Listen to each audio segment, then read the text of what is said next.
নমস্কার বন্ধুরা, এমএস কুকিংয়ে সবাইকে স্বাগত জানিয়ে আজকে শুরু করছি। আজকে আমার রেসিপি কিন্তু দই কাতলা। দই কাতলা কিন্তু আমাদের বাঙালিদের কাছে একটা কিন্তু অত্যন্ত পরিচিত রান্না। আর এই দই কাতলা কিন্তু আমরা বিয়েবাড়ি বা অনুষ্ঠান বাড়িতে প্রায়শই খেয়ে থাকি।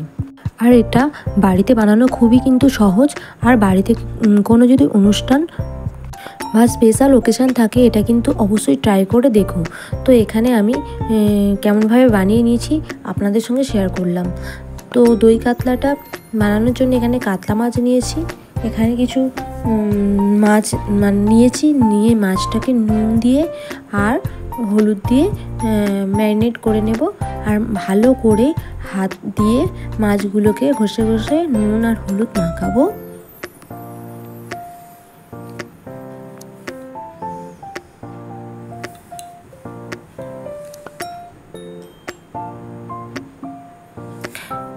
তো মাখানো হয়ে গেছে মাছগুলো।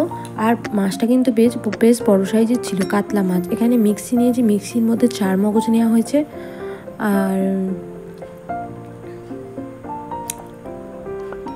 এবারে এটা পোস্ত বাটা 1 টিস্পুন, পোস্ত বাটা 1 টিস্পুন, 4 মগজ আর পোস্ত নিয়েছি। এখানে পেঁয়াজ একটা বড় সাইজের নেওয়া হয়েছে। আর সমস্ত উপকরণগুলো একসঙ্গে মিক্সিতে গ্রেট করে নেওয়া হবে। এখানে রসুন নেওয়া হয়েছে, 5-6 কোয়া নেওয়া আছে রসুন। আর এখানে দিয়ে দেবে আদা কুচি। আর এখানে গোটা গোটা কাঁচা লঙ্কা দেওয়া হবে। তো কাঁচা লঙ্কা দেওয়া হয়ে গেছে। এবারে এখানে দেবে টক দই এখানে আর আলাদা করে দেওয়া হচ্ছে না, একসঙ্গে মিক্সির মধ্যে পিষে নেওয়া হবে। তো এখানে 3 স্পুনের মতো টক দই দেওয়া হয়েছে। এবার দিয়ে আমি পিষে নেব। এবার এখানে মাছগুলোকে তেলের মধ্যে দিয়ে ভেজে নেওয়া হবে। তবে মাছটাকে ডিপ ফ্রাই করা হবে না, একদম হালকা না ভাজার মতো জাস্ট ভেজে নিতে হবে। আপনারা চাইলে নাও ভাজতে পারেন। তো এটা হালকা ভেজে নেওয়া হলো। তো একদম দেখতে পাচ্ছ একেবারে হালকা ভেজে নেওয়া হয়েছে, পুরো এরকম একদম হালকা জাস্ট ভেজে নেওয়া হয়েছে। ভেজে তুলে নেওয়া হচ্ছে মাছগুলো।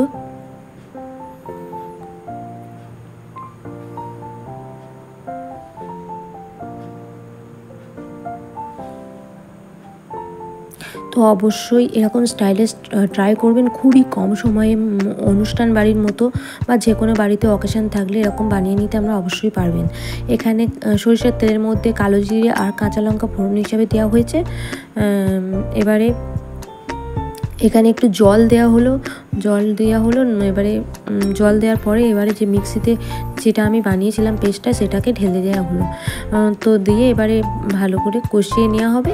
আর রান্নাটা কিন্তু দুর্দান্ত হয়েছিল। রান্নাটা করেছিল আমার বৌদিমণি, খুব ভালো কিন্তু রান্না করে উনি।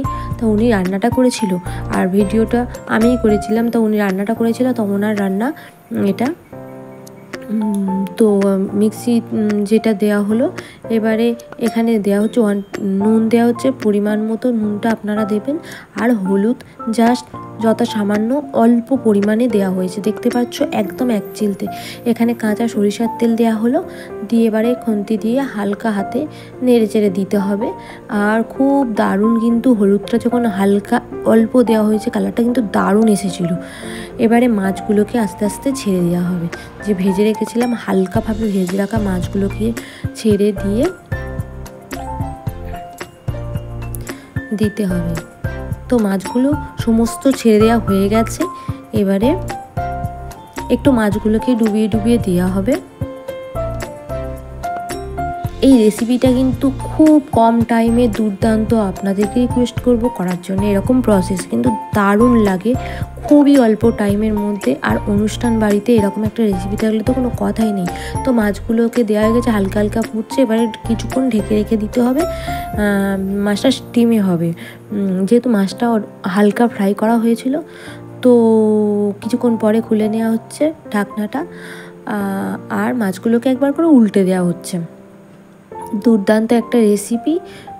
আপনারা যদি একবার করে থাকেন তাহলে এরকম প্রসেসে একবার করে নিন, খুবই কম টাইমে বানানো যায় এরকম অনুষ্ঠান বাড়ি মতো দই কাতলা।